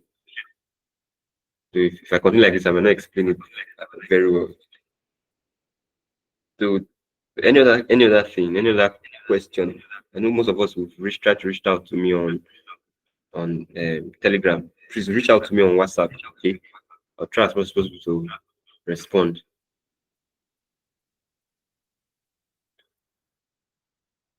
All right. Any other question? Any other? Have you finished filling our attendance?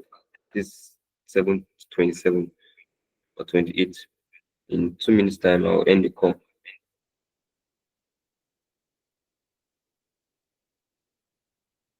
Ooh.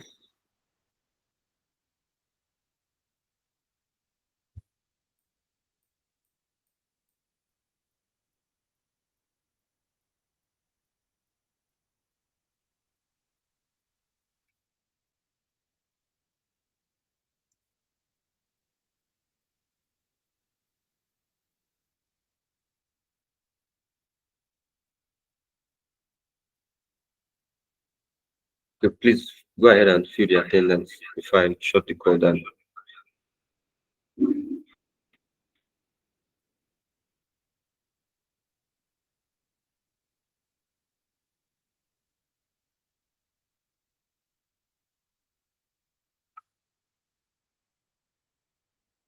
Please, who is responsible for the attendance? Okay. All right, so just tidy up. I'll end the call in a minute. Thank you so much for joining. I really appreciate it. Thank you. We're almost there.